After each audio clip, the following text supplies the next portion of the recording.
Hello everyone, कैसे हो आप सब। एक बार पुनः स्वागत है आप सभी का हमारे अपने YouTube channel Shiv coaching classes पर। उम्मीद करते हैं दोस्तों आप सभी मस्त होंगे, बेहतर होंगे, आप सभी की पढ़ाई भी अच्छे ढंग से चल रही होगी। जैसा कि आप लोगों को पता है कि हमारा चैप्टर 6 चल रहा है, देखिए जिसमें आज की इस वीडियो में हम देखेंगे कि लैमार्कवाद क्या होता है और बेसिकली जो जैव विकास में लैमार्कवाद की भूमिका है उसको देखेंगे। देखिए छोटा सा क्वेश्चन है लेकिन पेपर के लिए काफी इंपॉर्टेंट है, कई बार आपके एग्जाम में पूछा भी जा चुका है और इससे संबंधित आपका एक अंतर भी बनता है, उसको भी हम आपको अगली वीडियो में कराएंगे। तो देखिए लैमार्कवाद की यदि हम बात करते हैं तो जैव विकास में जो लैमार्कवाद की भूमिका है, एक्चुअल में ये जो लैमार्क का सिद्धांत है उसी को हम लैमार्कवाद कहते हैं।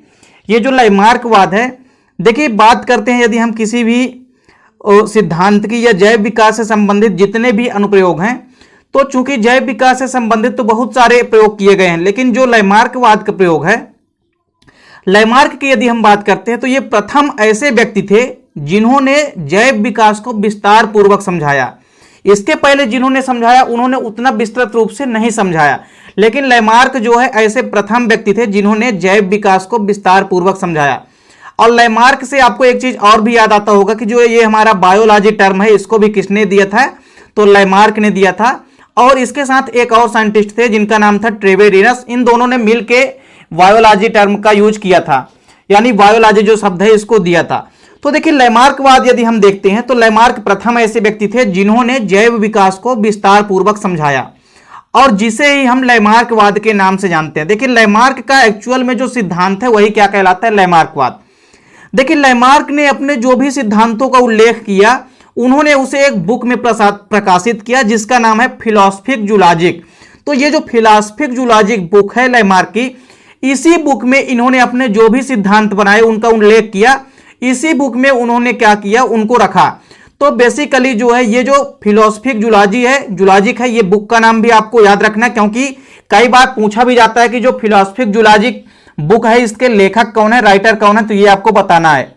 तो देखिए अपने सिद्धांत का उल्लेख लैमार्क ने क्या किया कि अपनी ही पुस्तक फिलॉसफिक जूलॉजी में किया, जिसे ही लैमार्किज्म अथवा उपार्जित लक्षणों की वंशागति के नाम से जाना जाता है। तो बेसिकली आपको यह याद रखना कि अपने सिद्धांत का उल्लेख जो लैमार्क ने किया उन्होंने अपनी पुस्तक में किया फिलॉसफिक जूलॉजिक में, जिसे हम क्या कहते हैं, लैमार्किज्म या उपार्जित लक्षणों की वंशागति के सिद्धांत के नाम से जानते हैं।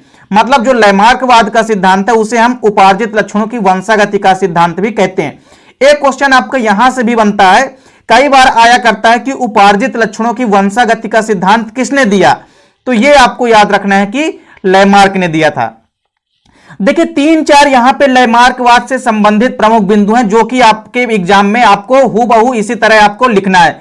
तो सिस्टमेटिक ढंग से आपको यहां पे 3-4 पॉइंट जो भी लैमार्कवाद से संबंधित प्रमुख बिंदु हैं जो कि लैमार्क ने बताया उनको आपको अच्छे से तैयार करना है।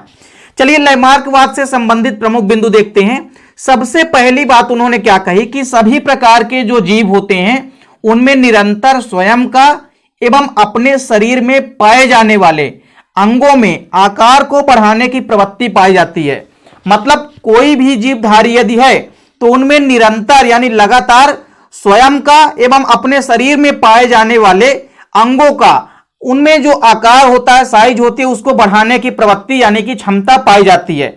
बहुत महत्वपूर्ण यहां पे चीज है, आपको याद रखना है कि सभी जीव चाहे वो कोई भी जीव है उनमें अपने शरीर को बढ़ाने तथा वृद्धि करने की जो क्षमता होती है उसकी प्रवृत्ति पाई जाती है। पहला पॉइंट लैमार्क ने यही कहा। दूसरा बिंदु क्या है इनका, यह भी प्रमुख बिंदु है कि जो भी जीव होते हैं उनमें आवश्यकताओं के अनुसार ही नए अंगों का विकास होता है। देखिए आवश्यकता ही तो आविष्कारों की जननी होती है, तो जैसे जैसे आवश्यकता बढ़ती गई वैसे वैसे नए अंगों का विकास होता गया। तो लैमार्क ने यही कहा कि जीवों में आवश्यकताओं के अनुसार ही नए अंगों का विकास होता है। जैसे जैसे नई आवश्यकताएं बढ़ती जाती है वैसे वैसे नए अंगों का विकास होता जाता है। तो लैमार्क ने क्या कहा कि जीवों में आवश्यकताओं के अनुसार ही नए अंगों का विकास होता है।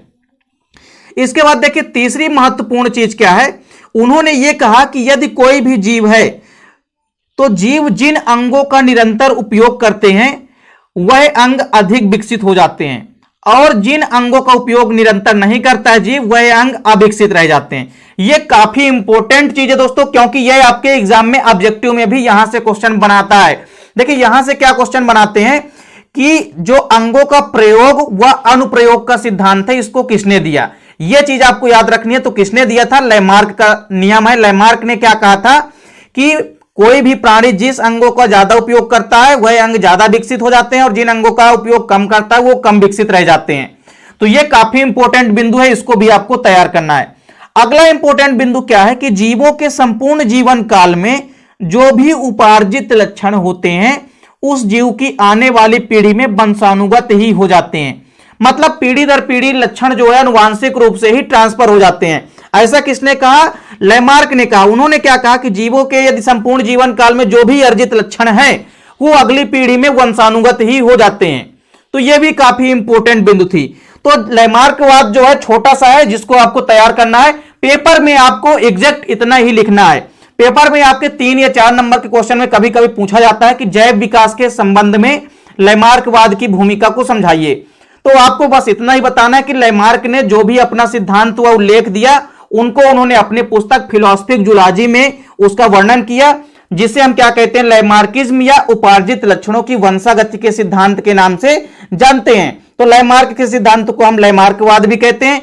लैमार्कवाद से संबंधित जो प्रमुख बिंदु है वो हमने आपको करा दिया है।